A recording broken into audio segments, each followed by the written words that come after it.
folks, thanks for joining us again. This is Elliot with the Poor Proles Almanac. No. This is Andy. I'm Andy. Nope. Fuck that up. You can find us on Spotify, iTunes, and wherever you get your podcasts. And you can find us on Patreon if you'd like to help us cover the cost of hosting the podcast. We don't currently offer any early access or any continuous exclusive access to content other than episodes we record, which we don't think really fit in with the theme here, which are few and far between because, after all, knowledge is for everyone. And if we get more money than we need, we'll be donating it to good causes and we'll keep you in the loop. While we do enjoy making this content, there are about 20 hours worth of work that go into each episode, so any support we can get to offset our actual costs we fully and wholeheartedly appreciate. Additionally, if you don't feel like you can contribute, if you are using iTunes, please give us a review so more folks can find the podcast and join us on our journey.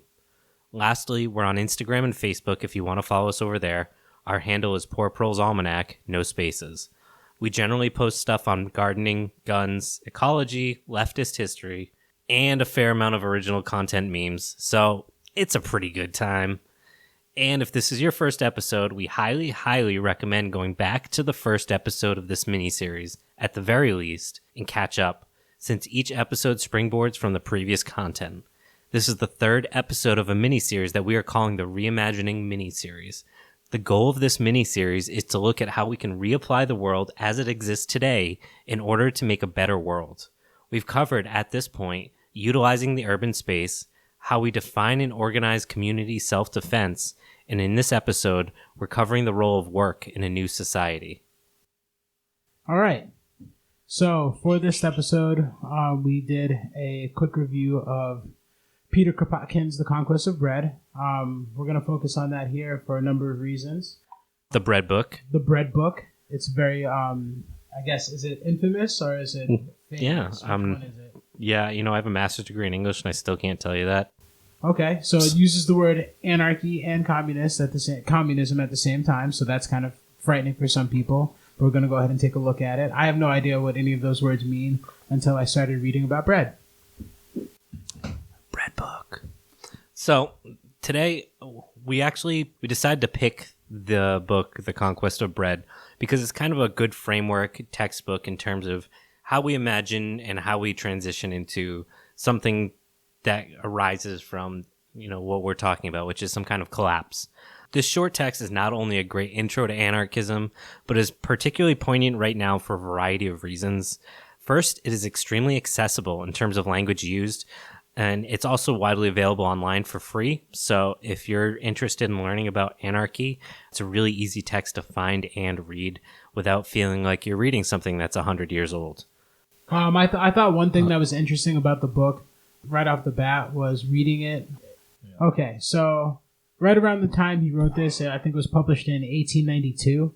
The language used in the book, it still applies perfectly with today. It's a perfect one-to-one ratio of, I guess, language used and the emotion felt as well with the times that he was going through. So he grew up in Russia at the turn of the century, and he's contemporaries with Rasputin, who I just learned about a few months ago, who's actually a pretty crazy guy. Definitely look into his history.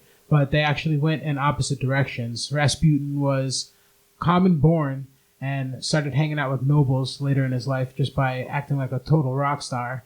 And Peter Kropotkin grew up in nobility with a spoon in his mouth and threw all of that to the wind to join the working class because he saw that they were getting mostly the short end of the stick and didn't really jive with that. Yeah, so the most widely cited chapter, Food, which we probably won't discuss today, is actually a really useful text in highlighting the divide between urban and rural working class interests. Their diametric roles they play in creating a functional decentralized system. And I think we see those divisions springing up today where working class folks feel very alienated for different reasons. And in a very simplistic fashion, urban folks have no respect for rural folks and vice versa. And that is a big function of why we're having the division we have today, despite the fact that we actually have a lot more in common than we have different, other than our living conditions in terms of how many other folks live around us. So that's a really good reason to just take a look at this book if you haven't it yet.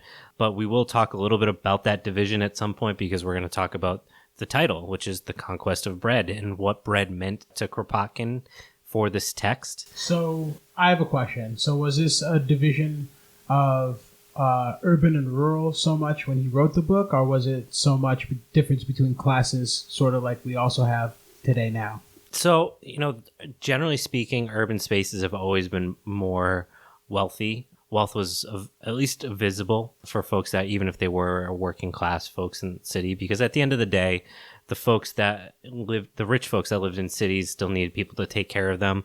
And prior to the availability of things like public transit or cars or anything like that, those folks had to live nearby in some capacity. So you had usually, starting with medieval history, you would have a lord or somebody, and then you would literally have like shanties around them to take care of them. Right. So some things never change. Yeah, that's one way to look at it. So yeah, this book is it brings up a lot of really interesting things that really show that feudalism isn't that far from capitalism, because the living conditions haven't really changed. We have better technology, and you could say the standard of living is higher, despite the fact that the average working class person today actually works more hours than somebody did in feudal Russia. So, you can think about that how you want. They didn't get these sweet benefits, though. Yeah, they didn't have health insurance, but, who does really? So anyways, as we're trying to imagine a world after collapse, chances are there likely will be different types of states attempting to organize amongst the chaos. And in reality, any large-scale state is not likely to be focused on protecting the working class. So focusing on an anarchist lens seems more practical in developing small communities of resilience. Now, I know some folks might be more of a Marxist or whatever that are listening to this, and this isn't to discredit those ideas, but in the conditions of a very recently collapsed state, which we're talking about in this podcast, how do we create communities that are resilient despite the fact that there's going to be a lot of shit going on, essentially? So in a few episodes, we'll be following this up with Bookchin's post-scarcity anarchism, which I think will add another layer to this conversation that I think brings in some of these ideas that Kropotkin had about what the future had to offer. And Bookchin, among other folks, do a really good job of kind of continuing on that legacy. However, I think Bookchin is the most accessible, despite this text being a bit tough to get. You can go straight to the printer for that, AK Press. They're amazing. Also an anarchist collective. So go get that book if you can, because it's like $20 on their website, and on Amazon it's like $150. So fuck Amazon. Or you can just get it online if you can find it. But I think that'll add another layer to this conversation, something that'll be really fun for us, and hopefully it will be for you too. So we talked a little bit we just had talked about the idea of like the conquest of bread. Why was bread so significant? And that Kropotkin decided to name this title after it. The main focus of this was around the transitory phase into stateless society and how we can organize in that society.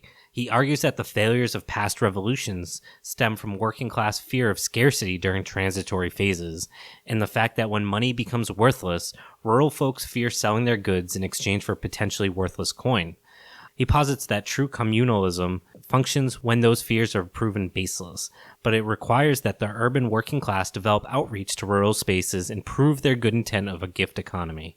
In the chapter entitled Food, he argues that, in quote, the reorganization of industry on a new basis, and we shall presently show how tremendous this problem is, cannot be accomplished in a few days, nor, on the other hand, will people submit to be half-starved for years in order to oblige the theorists who uphold the wage system to tide over the period of stress that they will demand what they have always demanded in such cases: communization of supplies, the giving of rations. Instead of plundering the bakers' shops one day and starving the next, the people of the insurgent cities will take possession of the warehouses, the cattle markets, in fact, all the provision stores, and of all the food to be had. The well-intentioned citizens, men and women both, will form themselves into bands of volunteers and address themselves to the task of making a rough general inventory of each shop and warehouse. What is imperative is to release the quantity of provisions contained, exact amounts of the available food, the place where it is stored, and the means of distribution. Direct democracy and direct public ownership are crucial pieces of developing successful, small, autonomous communities, even with folks, and even especially with folks who do not identify with such thoughts. With that said, we can dig in a little deeper on the core function of economy, providing goods and services through work. So what's really interesting here is that Kropotkin acknowledges that there's this divide between the rural working class and the urban working class. And that's, I think, very evident today, just watching how people vote. Although there's this, you could talk about the intersectionality of race and, sexual orientation and all these other things that play into how we vote despite our working class, and whether or not those things work for or against us. When we talk about these ideas, like what we are now is, I think 60% of people today live in what's considered an urban space. So that means less than 1 in 2 people live near where their food is grown. Right. We discussed that in the episode 2 episodes ago, yeah. about how the urban spaces have developed contingent on this idea of cheap fuel that can transport food vast distances, and that we're totally disconnected from our food systems. Right. In reality, if it was bad during, he talks about the Paris Revolution repeatedly, and that this was one of the core functions of why it fell apart.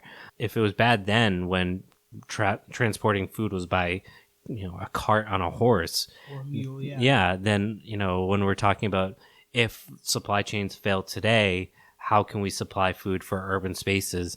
And conversely, how do rural folk value what urban folks have to offer them in terms of payment?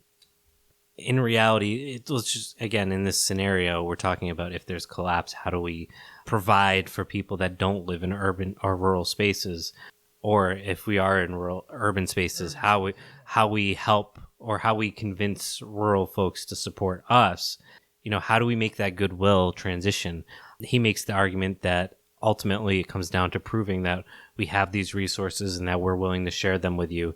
And it's important that not just individuals, but specifically folks that are not concerned with power and things like that, are able to be a part of that decision making in terms of identifying the resources that we already have available, helps create that sense of community and that sense of integration that is necessary in order to bring folks into this idea of a voluntary society where everyone is able to give what they can. And in this case, that bread, that food that is available, that is accessible, that can sustain everyone until other systems are developed. That is the crux of that transitory space of when we go from, if supply chains start to collapse, to let's create our own supply chains. So we need to be able to develop a network. Right. So it sounds like it's a baseline for society, basically, where you have to survive together before you can thrive. That's what these transitory periods are. They're time periods between, new status, or new, what do you want to call it?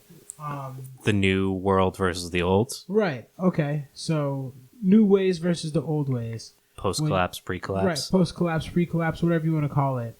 The transitory periods are the times where people need to realize they're not thriving anymore. You need to go back to the basics, and it's time to basically eat food and get back to work until society can reform itself under new organization. Yeah, and the process that is the biggest concern, and that he argues, and correctly argues, that is the biggest reason for failure of these types of systems.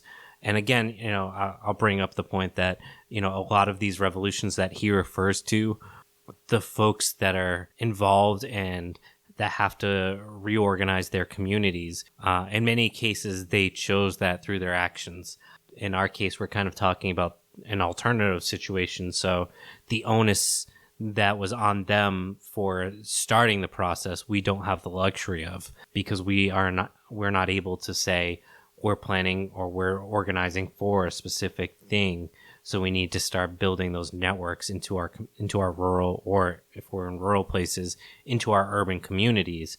Because at the end of the day, despite the fact that we try to think of urban spaces being requiring rural spaces to survive, the reality is that the tools and the machines that those rural farms require to be able to produce are from cities. So there's definitely a mutualist imperative to creating these systems to be successful.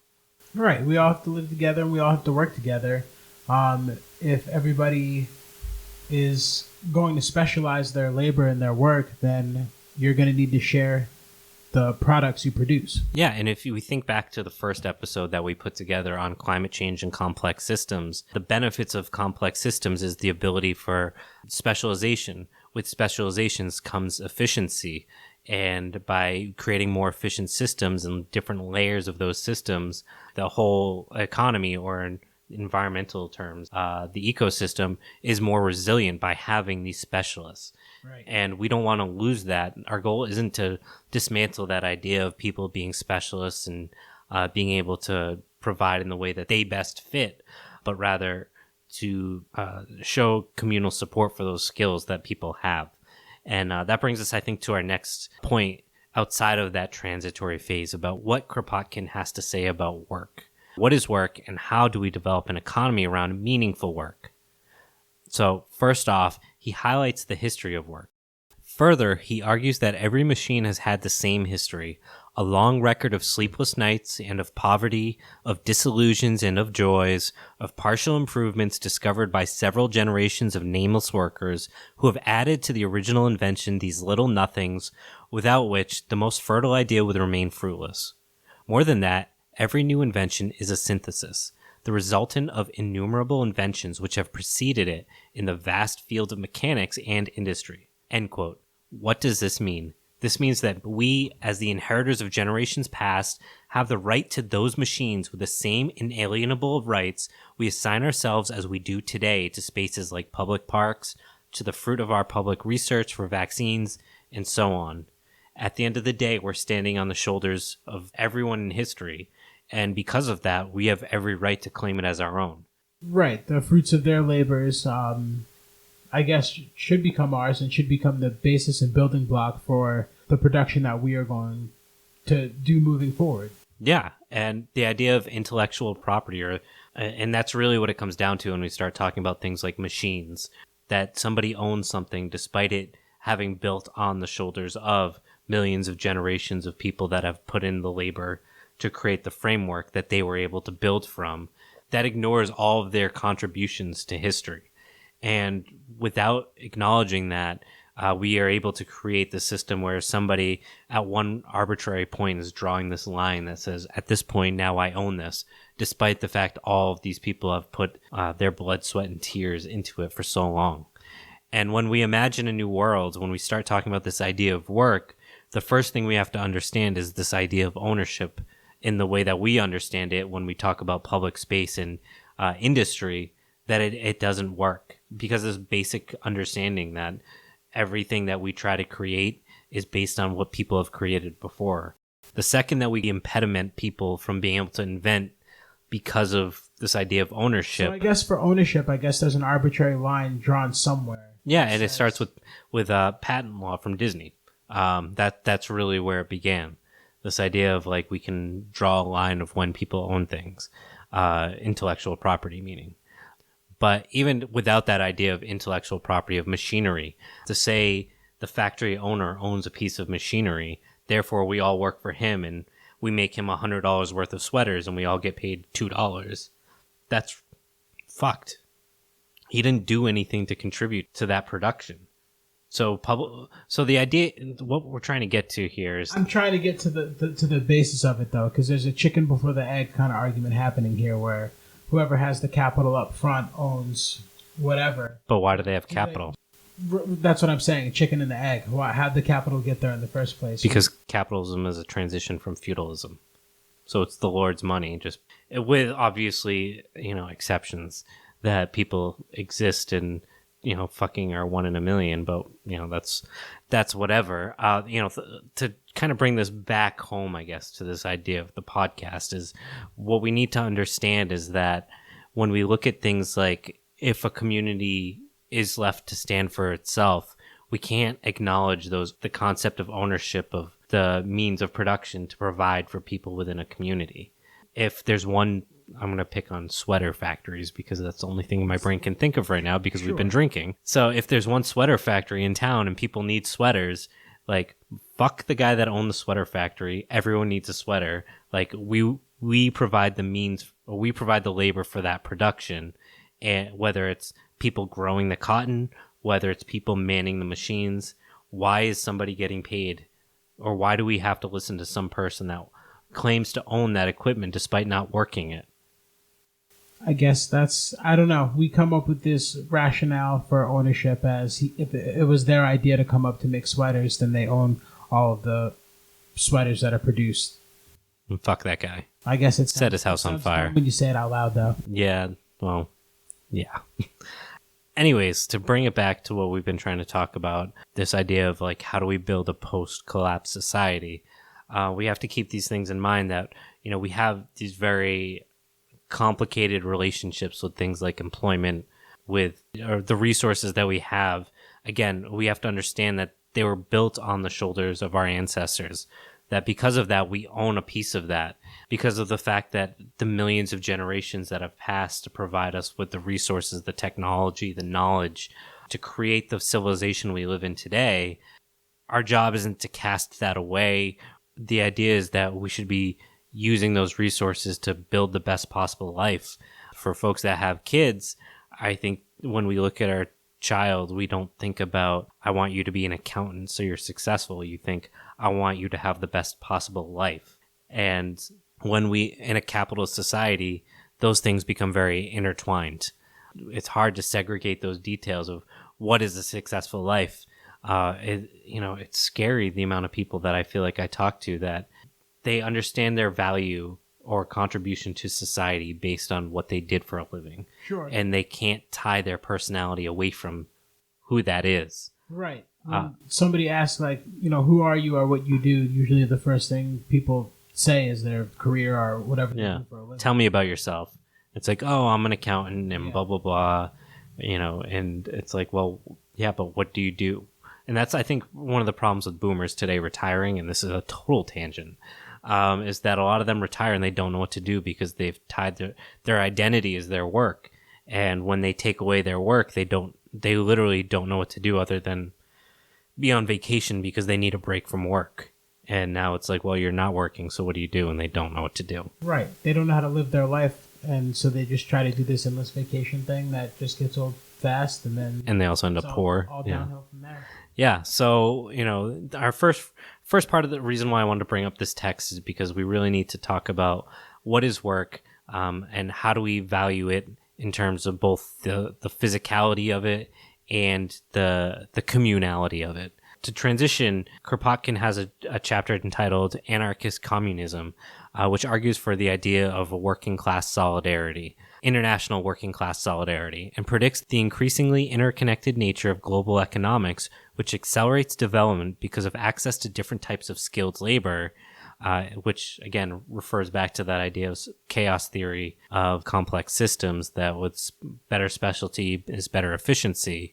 He states that the astonishing perfection attained by the textile or mining industries in civilized countries is due to the simultaneous development of 1,000 other industries, great and small, to the extension of the railroad system, to interoceanic navigation, to the manual skill of thousands of workers, to a certain standard of culture reached by the working class as a whole, to the labors, in short, of men in every corner of the globe. In this internationality of production, the fruits of production belong to the working class internationally. What does that mean for us? So, is he talking about the globalization of work here? Yeah. And how that happens today? This is the thing about this text. It is 130 years old. Yeah. So his concept of what it meant to be specialized in a global economy is nothing like what we're thinking about today. Right. But, what we've been focused on is this idea of creating these resilient autonomous zones, whether it's small towns, cities, regions, whatever. But at the end of the day, we live in New England. People aren't going to be growing sugar here. And that's not necessarily a bad thing, but that does mean there are people that will be specialized in that in other parts of the world. And that doesn't mean that we should take advantage of them, or how do we build those relationships? That's when you have to bring something to the table to offer. And so a true sense of international recognition of being working class. And again, that brings us back to this idea of respect that we had talked about, the the diametric relationship between the working class, urban, and rural. And I think this also plays in an international forum, or whatever you want to call it, communal forum, Sure. where there's a general sense of respect based on mutual understanding that we're all working class. Yeah. Kropotkin makes all these really interesting arguments about what it means to own the means of production. And I think he makes a really cogent argument that we already do, but for some reason we've given them up because of this idea of capital. And, we could talk about the history of capital, how it stems from feudalism. And I think there's plenty of podcasts that already kind of cover that. So I don't want to go down that road because I don't think it's really helpful for this conversation about reimagining a future after the world that we live in collapses. Yeah, we got to stay hip and new and fresh. So yeah, we got to do something different. Yeah, we got to be unique. We're millennials. We're supposed to be unique. I'm special, and I do feel like a snowflake. Like you're a very dark snowflake. Like I guess like the volcanoes, or I guess ash from fucking burning California and all the other fires in the world. You look like my thumb. Ugh, it's gross. He fucking cut it off and just got out of the hospital. And just so you know, Andy, I am O negative, so I can give you blood in case you need a transfusion. I don't know what I am. I really should find out. No, I'm a universal donor. It doesn't matter. No, I know, but I should know what I am. As long as you're negative. What if I'm not negative? Then you'd probably have like a reaction or something and you'd probably die.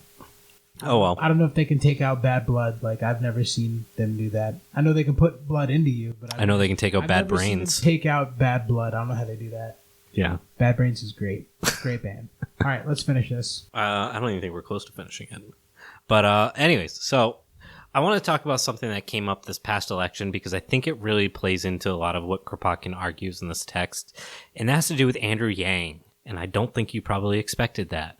But he did acknowledge something that's really important with his proposal for a UBI, Universal Basic Income, in which case he's arguing for the acknowledgement that there's a need for less work or that the need for work is less, which are two different positions, but I think they stem from a very similar place. So Kropotkin, based on the premise of public ownership of production, articulates the need for less work. Much of what he defines as work is in fact busy work, even in the 19th century. The entire first third of the text is focused on the fact that labor is manipulated at the hands of capitalists through high unemployment and long hours for those employed. The idea generally is that by keeping high unemployment, labor costs are lower, and then working that labor as hard as possible because they can't afford to give up that job or be homeless means you get the best of both worlds. It's ridiculous, and it reminds me of the movie Office Space. The only thing I can think of is how, I've had corporate jobs where you sit in an office, and I'm there for 9 hours a day, and I'd say I'd work for maybe 5 of them.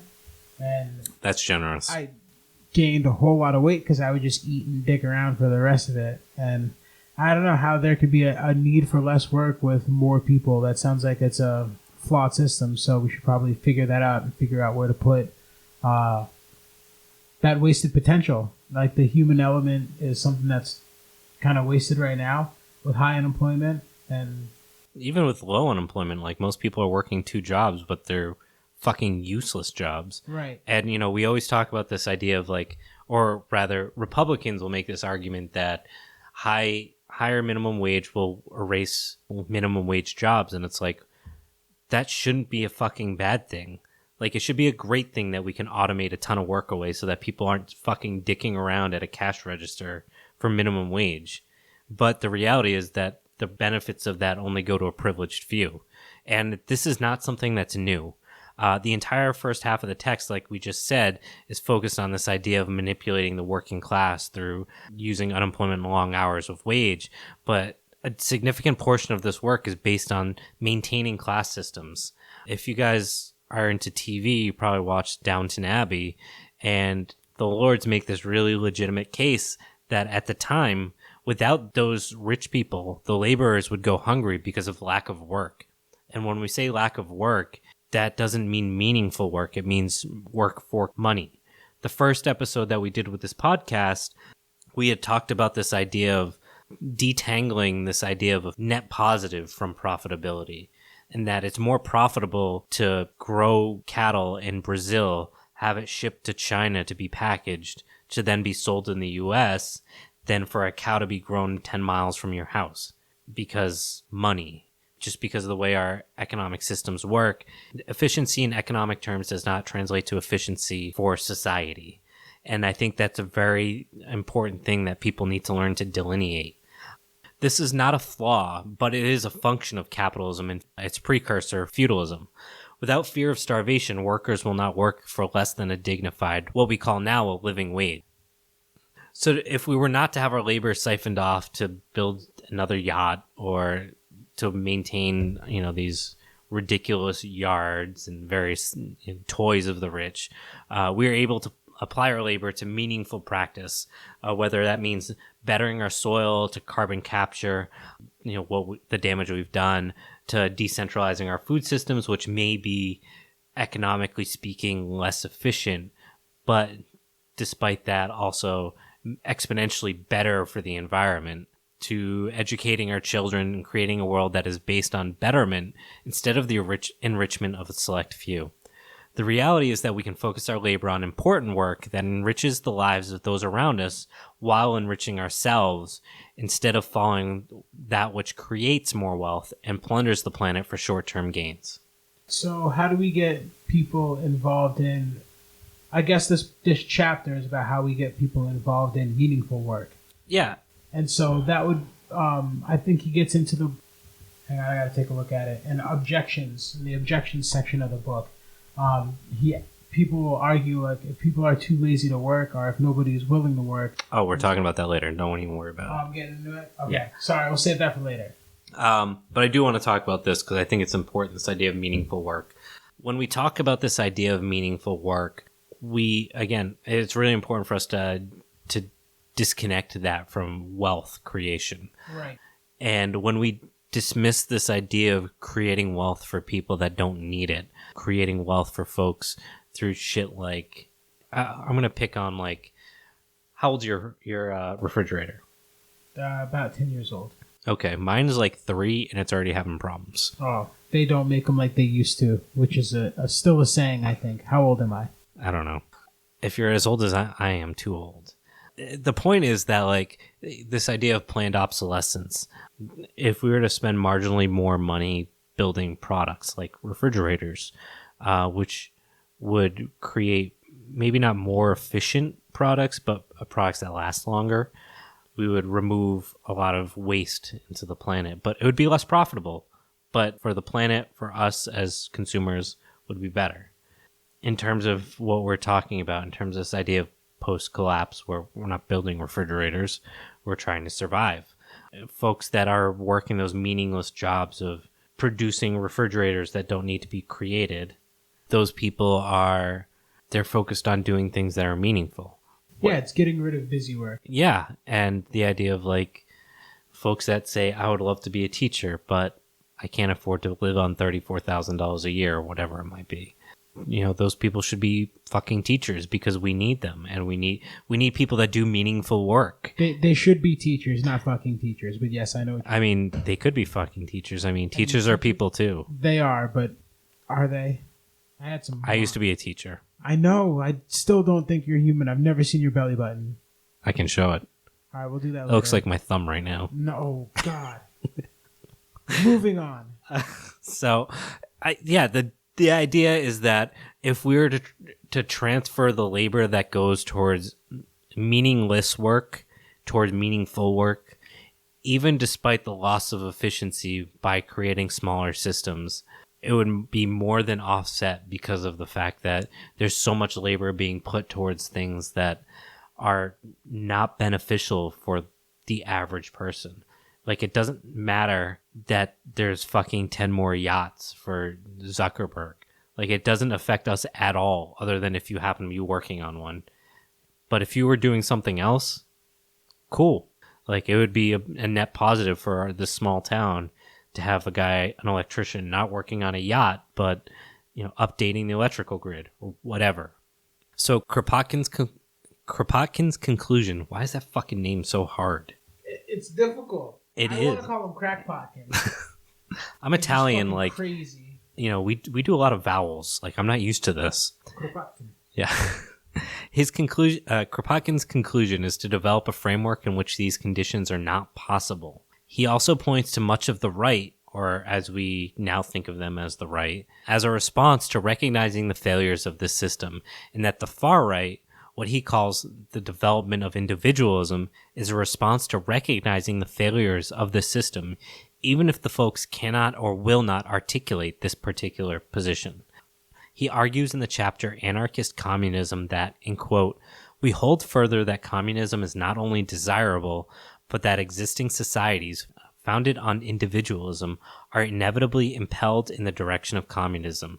The development of individualism during the last 3 centuries is explained by the efforts of the individual to protect himself from the tyranny of capital and of the state. For a time he imagined, and those who expressed his thought for him declared, that he could free himself entirely from the state and from society. Instead of driving these folks away and allowing the alt-right to develop those ideas of individuality into something dangerous, we should be working to bring those folks into the fold. Why don't they trust government? And what does the role of capitalism play in that? There's an opportunity to work across the aisle here, which, again, I know this is a little off topic, but valuable in developing sustainable, resilient systems within our communities, because at the end of the day, every community has those folks in them. How do we bring them into the fold of this idea of communalism, collectivism, communism, anarchy, whatever we want to call it, this idea that we collectively own the means of production, that we have a right to the products of what we produce? And how do we translate that to people that might think that this idea of no government, no capitalism is unimaginable? So I think I asked you this before we started recording the episode, but I asked you if there was a way for communism and capitalism to coexist. And I think that's something we're going to probably broach in a few other topics that we cover down the line. What do you mean by coexist? Like in one space or like nearby? Because like we have plenty of evidence nearby of the United States not allowing that to exist. Right. So I was going to say nearby or even in the same space. In the same, I don't know if they could exist in the same. I mean, how could it? If it's an interesting idea, because if you look at someone like Richard Wolff, who's one of the economics professors at University of Amherst, UMass Amherst, rather, yep. He's a traditional Marxist economic professor. Although, depending on which edgelord you talk to, he is not a real Marxist. His idea is essentially this idea of transitory capitalism without revolution, and some people think that's bullshit. Personally, I think those people are just kids that have never dealt with war, and being a child that was in high school during 9/11, I'd like to not see more war. I mean, come on. I love Call of Duty, so I'd like to see more like thumb wars. I think that's what we should call it from now on. Really? Thumb wars? Yeah, you thumbless piece of shit. You tried to cut it off, dude. More thumb wars. Oh, that's brutal.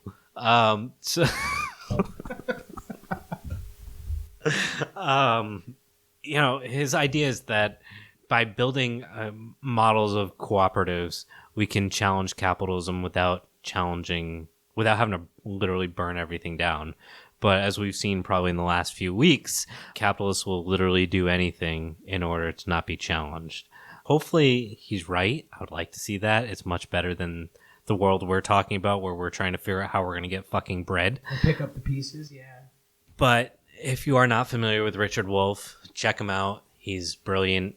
He's got some really great ideas. Hopefully we don't have to toss him to the... Did you finish your point that you were going to make about him? I don't think I had a point, other than you were asking if there was a world. Oh, so does he have an answer? So his answer is that we use co-ops as a direct challenge to capital systems. So then I think that's where... So yeah, if we were to like talk about like Proudhon or something, his idea, he was one of the founders of anarchist theory, but his argument was this idea of like cooperatives where employees get the profits of what they create. The idea of direct labor means direct profits, and that we could create a stateless society because with small businesses that are all communally owned through the employers, or their employees rather, that the need for government wouldn't exist because of the fact that all these small businesses would have be directly responsible for what they produce, whether it's pollution or good products and things like that,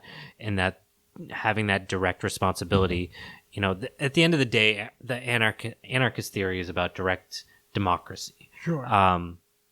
That with no middleman. Yeah, with no middleman.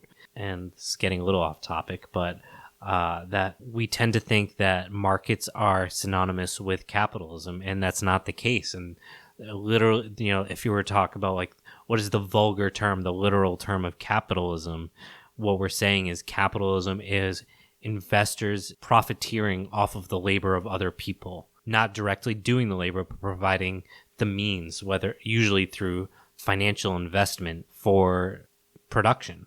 And, you know, if we take out that capital, production in a marketplace can still exist in a society, whether it's anarchist, socialist, communist, well, not communist, but anarchist and socialist systems can still have markets.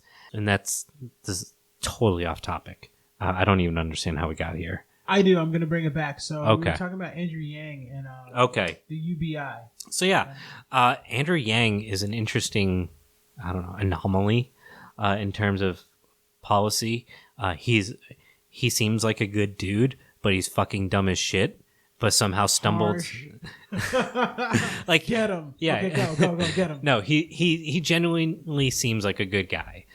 If you read any stories about him as the CEO, like Worst Year Ever does a really good history on Andrew Yang when they went through all their different candidates, and they talk a lot about how he's like the cool frat boy bro boss who kind of stumbled into the position that he was in and then decided to run for office.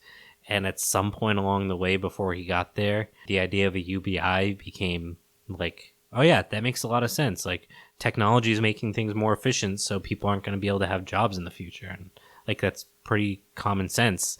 But for some reason, he's the only person that was, I almost want to say dumb enough to be like, I'm going to run on this as a policy.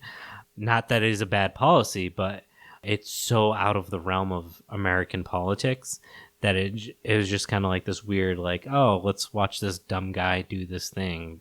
And people listened and were like, oh yeah, that actually makes a lot of sense. But like 90% of the other stuff he says is stupid.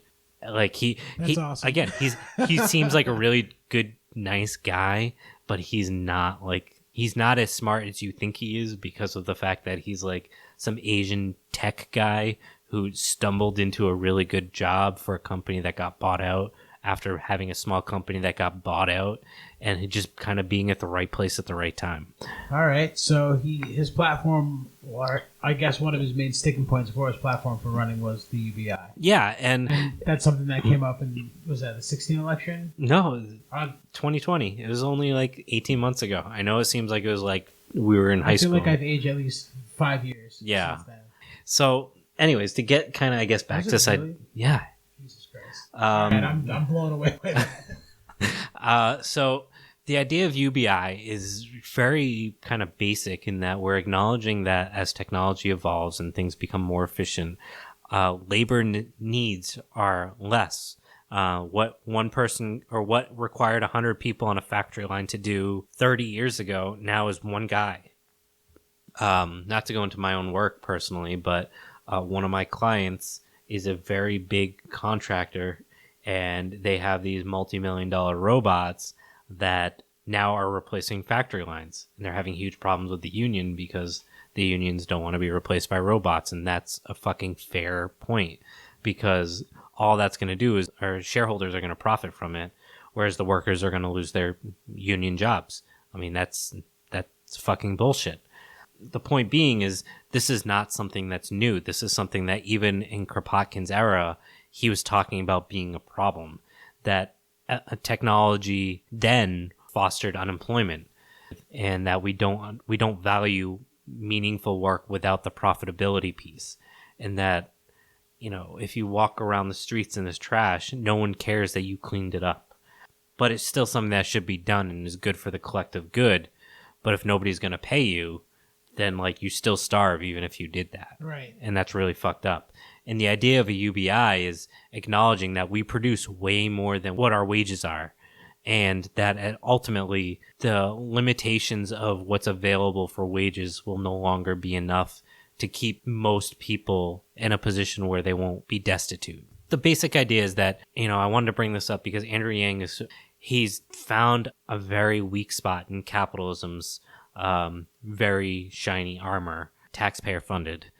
The fact that so many people, especially if you go on to like 4chan, 8chan, all these different online forums, there's a ton of right wingers that have acknowledged that Andrew Yang has spoken to something that they are aware of, despite the fact that they may be on the opposite end of the spectrum from Peter Kropotkin. Like, as an anarchist, you couldn't be further from anarchist than tech bro.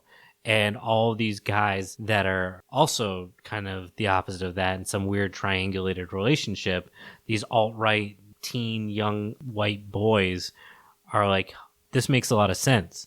So this brings me back to that idea that we were just talking about earlier, that at some point we need to find a way to bridge that gap between what we consider that rural How poor. do we bring those people in Yeah, the fold? exactly. Andrew Yang, in some weird fucking way, has kind of started to do that in acknowledging this failure of capitalism, and that, when we talk about the greatness of capitalism, and we can talk about how conflating technological development with capitalism is like a huge problem. But the point is that he's using that as a tool to get folks into the fold of this idea of returning wealth towards people, whether or not they're able to work jobs that are that create wealth.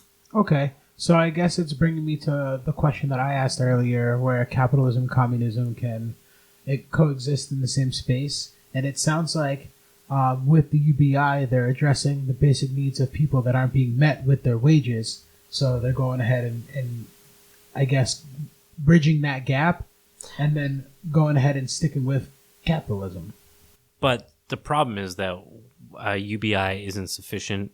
And, you're still talking about wealth extraction. Right, they're still trying to address it, but I'm saying it's... What UBI really is, and I think in future elections you're going to see it more, and again, we're getting, I think, far away from... After the current election. Yeah, like, assuming that society doesn't collapse. Get our money already. Yeah. It already happened. At the point, the idea I think is, or that I want to get to is that, like, in a very real way, UBI is kind of a stopgap the way, welfare is. Mm-hmm. Like, yeah. I know plenty of people on welfare and like, yeah, they're surviving, but is that significantly better than the way things were 100 years ago?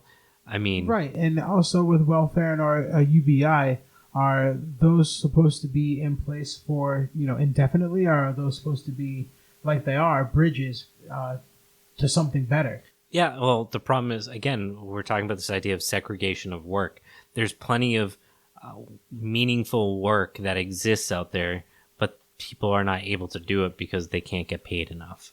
And the idea is that if we're rebuilding a society, we should be focused on rebuilding a society that's providing meaningful work, not just wealth-creating work.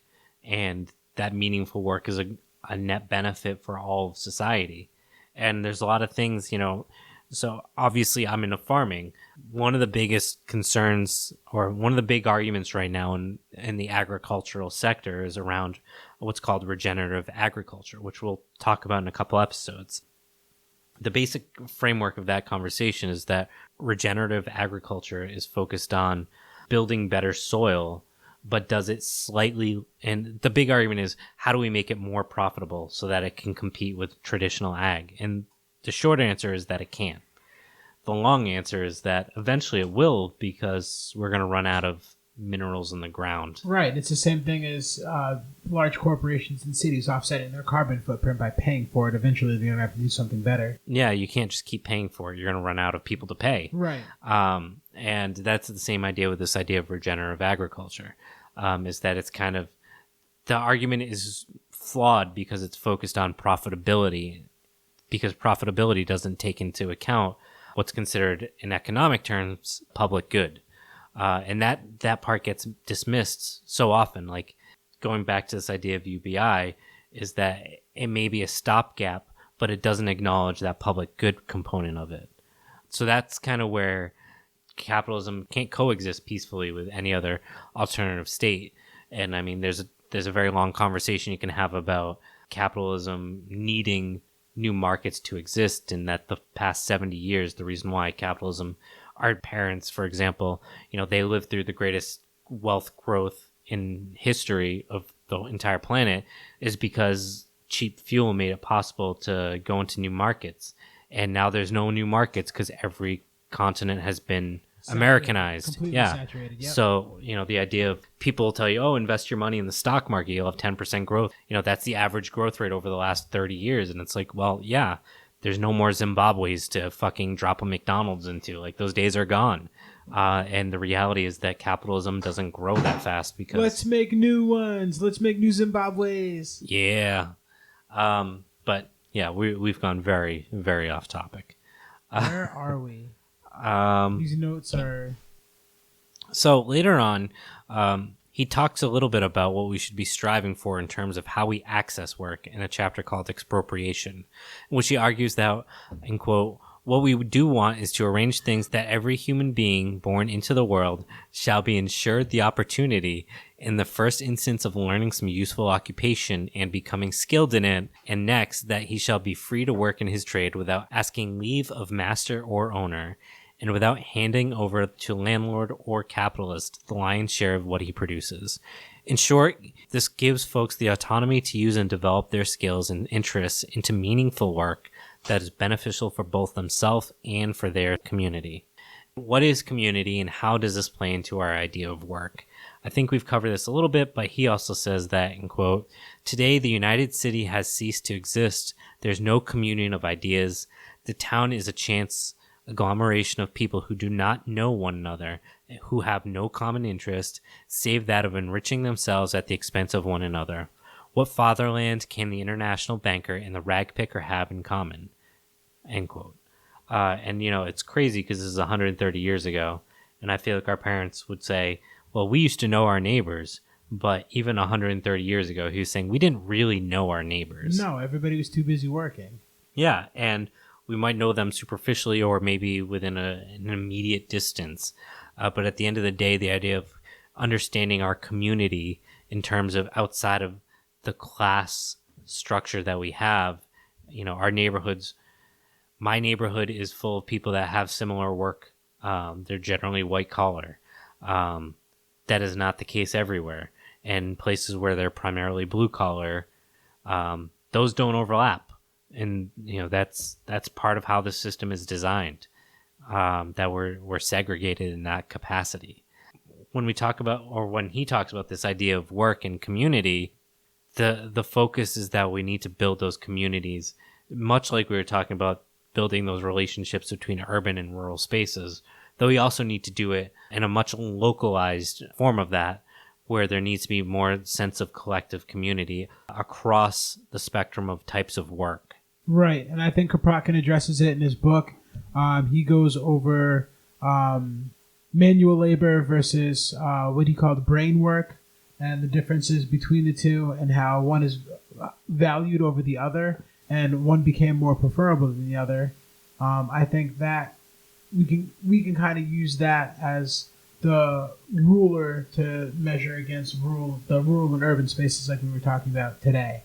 Well, I think the separation of classes, what he was saying back in 1892 when he published the book, to today, I think that still applies. Yeah, and he doesn't talk about it so much, but it's definitely something that's kind of been fomenting in my head.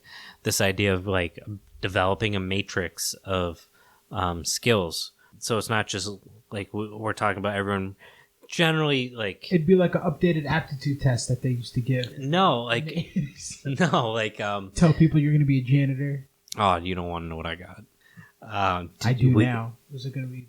We took one, right? You're going to be a... did you take one? Yeah, I thought we took one in high school. I think they just like... I think they had somebody like take it for me or something. No, I never took one. I'm pretty sure I took one, but maybe that was just my homeroom. I wanted to. I never did. I got something bad. That's awesome, Trash Man. Because Trash Men are glorified people. I don't mean to malign them. They have a very unglorified job, but they work super hard. What the hell was that? I can't even remember, but it was something I was like, oh, that makes a lot of sense because, I at the time was like, yeah, I might graduate high school. I might, much like our math class I just walked out of. Classic. Classic public school. Now, now I'm an accountant, ironically. But anyway, so I've had this idea that I've been kind of building in my head of like what it means to create in a society where wages aren't the primary driver for people to do menial work. So realistically, if let's pick on trash men. When we talk about that type of work, it's not glorified. It's not fun. It's not skilled in terms of, like, I don't want to say it's not skilled, but it's not something that's so technologically or knowledge-based challenging that a large portion of the population can't do it.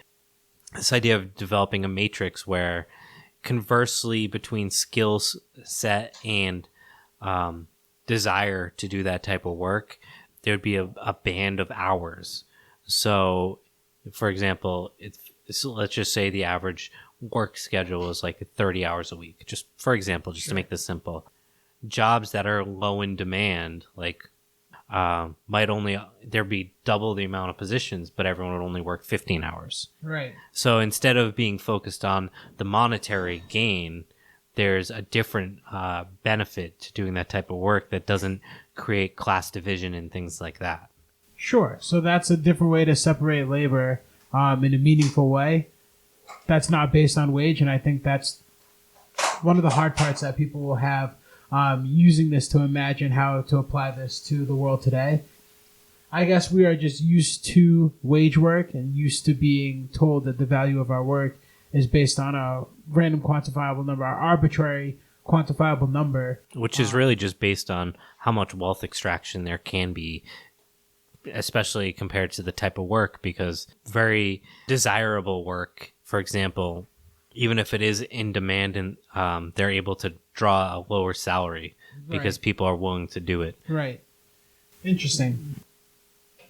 So Kropotkin makes this really interesting argument when he talks about this idea of dirty, miserable, dangerous work, that when it's no longer driven by the focus interests of wealth extraction, that it can be made much safer and more desirable.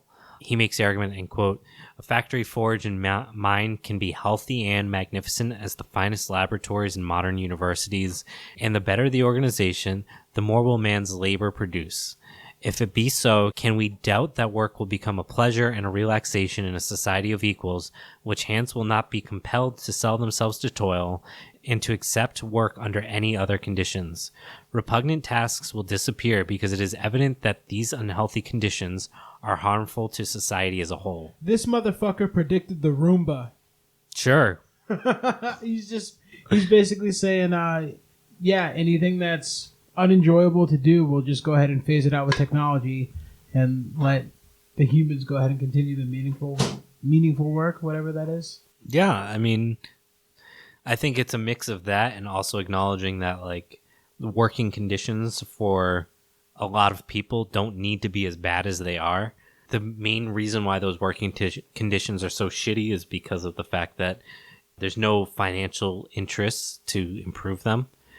The cost benefit of having to hire low wage workers with shitty conditions is better than hiring low wage workers with good conditions.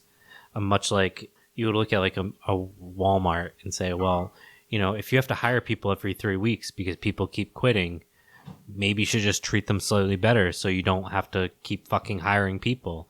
And their response is, we did the cost benefit analysis of it, and actually it's slightly less expensive to hire people every few weeks, so fuck it, we'll just do that. It's fucking stupid and we're wasting our HR department's money and time, but in the long run it actually saves us a little bit more money, and that's fucked. Yeah, that's messed up to say out loud and think about, but that definitely probably happens. Yeah, and like to circle that back down to like what we're talking about, by understanding these relationships between work, wealth development, labor, and the work conditions, we can see how these interrelate, and how if we are building a new society around this idea of what is work, we can better imagine how we have to rethink what work means in those conditions in order to create a beneficial, mutually accessible collectively, I don't know,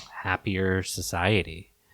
That we need to understand that if we don't respect other workers, then we all fail because everyone's going to be fucking miserable. Right. And I think one thing that it's missing from, one thing that I had a hard time finding, I've worked a lot of jobs since I entered the workforce, but one thing that I found difficult to get a hold of was a sense of fulfillment and feeling accomplished at the end of the day, where my job didn't feel meaningless. I worked a lot of meaningless jobs, and it does have an effect on a person.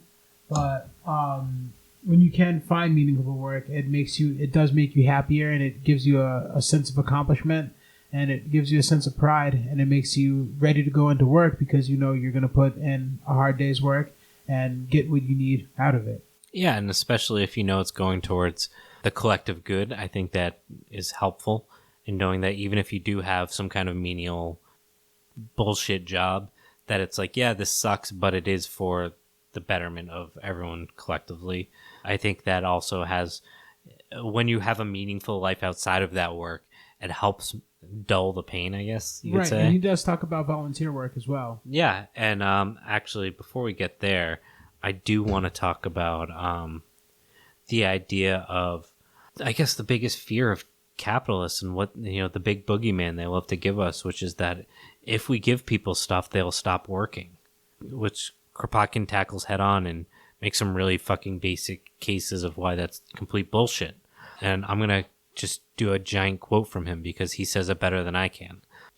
The objection is known if the existence of each is guaranteed, and if the necessity of earning wage does not compel men to work, nobody will work.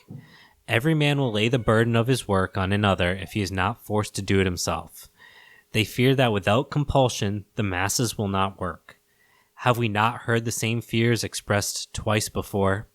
Once when the anti-abolitionists in America before the emancipation of the Negroes, and for a second time by the Russian nobility before the liberation of the serfs. It was the refrain of the French noblemen, the refrain of the Middle Ages, a refrain is as old as the world. Moreover, who but the economists themselves taught us that while a wage earner's work is very often indifferent, an intense and productive work is only obtained from a many who see his wealth increase in proportion to his efforts. The economists only prove that man really produces most when he works in freedom, when he has a certain choice in his occupations, when he has no overseer to impede him, and lastly, when he sees his work bringing in a profit to him and to others who work like him, but bringing in little to idlers. So yeah, his argument here is that people are motivated to work when they see the direct product of what they're creating. And despite hundreds of years of history, from the releasing slaves in the United States, or the slaves emancipating themselves in the United States, to every feudal system where the serfs were freed of their labor, none of these has yet to prove themselves that once those systems were displaced, that people would stop working. So why would dismissing capitalism be any different? In this concept, he continues to say that this idea of idlers, that when we speak of idlers, that we must understand, first off, that we're talking about a small minority of people, that we need to rethink this concept of idlers. He says, in quote, "Would it not be wise to study the origin of that idleness? Whoever observes with an intelligent eye sees well enough that the child reputed lazy at school is often the one which simply does not understand because he is being badly taught or is suffering caused by poverty. A workman lazy in the workshop cultivates his garden at dawn while gazing at the rising sun. Somebody has said that dust is matter in the wrong place. The same definition applies to 9/10 of those called lazy."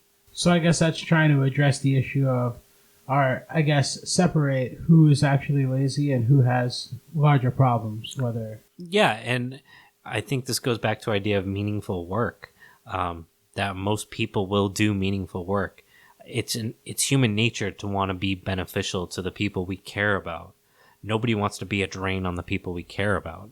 But our economic system has disconnected us from what we produce as well as how that affects the people around us. If, for example, if you're on welfare and you know you can work, but you manage to manipulate the system to receive benefits, there's no direct effect on the people that you care about. They're paying the same amount of taxes, whatever. Nothing changes for them. But in a direct democracy, that changes. What you do directly affects everyone around you.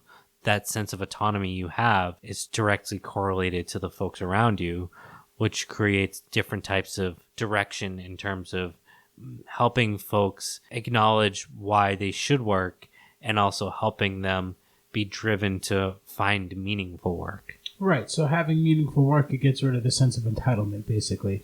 Yeah, and not only just sense of entitlement, but also this idea of that his example, a workman lazy in the workshop cultivates his garden. That person should be a farmer, not working in a workshop. Right. That we are driven by capital, and again, that idea of wealth production instead of doing meaningful work. Right. Production of food is more important than being one more drone on a workshop floor, especially when we're talking about this idea. We have to keep this in context of a society where there's an overabundance of people that can do work. Right. There's no shortage of people that can labor. So the idea of if you don't do this, no one else will, which I think is kind of grilled into us from a young age, that you need to be working and productive, because if you don't, then whatever, you're a drain on society, and that, if everyone doesn't work, then nothing's going to get done, is complete bullshit. It's because our labor value is predicated on unemployment and our fear of being able to not provide for ourselves and our family. So this is more inefficiency in a system where the human element is being wasted. Yeah. So the last thing I wanted to talk about is the chapter, The Need for Luxury, which he talks a bit about this idea of the basic argument that, if everyone is working class, then there's no luxuries. He makes a really clear case that if we're able to produce what we can in limited hours, because say he proposes about 5 hours a day of labor. Today, it could probably be 8 hours a week, if not less. There's plenty of time to produce the necessary goods for those luxuries. So his argument, he makes the case of, for people that want to play piano, they work there 4 hours a week or 4 hours a day, and then they spend a couple hours as a collective for people that enjoy pianos, building pianos. So they have that freedom and that luxury to build those luxury items that they need in order to do what they want to do, which is so common sense that it didn't even occur to me until I reread it. Right. So again, this comes to putting people in place where they need to be for work and also where they want to be for their leisure time. I guess people try to do that today, where there's, like I'm in beer league hockey. I do that on the side. I don't think I'd ever get paid to play hockey at all, ever. I'm pretty sure people would pay me to get off the ice. But I guess he's finding a way to mix in the leisure time that everybody craves. You can't work all the time. And what makes you want to go back to work is finding things to do in your off time that make life pleasurable. Yeah, I mean, we don't spend our time working because we want to work. It's because we spend our time working so that we can afford to do the things we want to do when we're not working. And he makes the case that despite this idea that if we are in an anarchist or communist or whatever society, this idea that all those luxuries are gone because of the fact that we're not doing busy work, and with the development of technology, we now have the time and resources to even focus on those things and methodically and enjoyably do them without being crunched by the overwhelming pressures of making every moment of our lives focus on becoming profitable. We decided to start a podcast, and our goal was to do something that we cared about and we're both passionate about. And one of the challenges in capitalism is to separate our passions and things that we're interested in from profitability, because everything in capitalism becomes a side hustle for profitability instead of doing it because of the sake we enjoy it. Right. And we can never enjoy those things because we're too busy thinking about how can we do this and make money. Well, I was gonna say I only enjoy it if I can make money. So I mean, literally, this is the first. I only sleep when I get paid for I it. will count this as volunteering. This is the first time I've ever done anything for free. It's a tax write-off. But like seriously, every night sleep studies. Yeah. Yeah, it's the only way. I don't sleep unless I get paid. Booyah.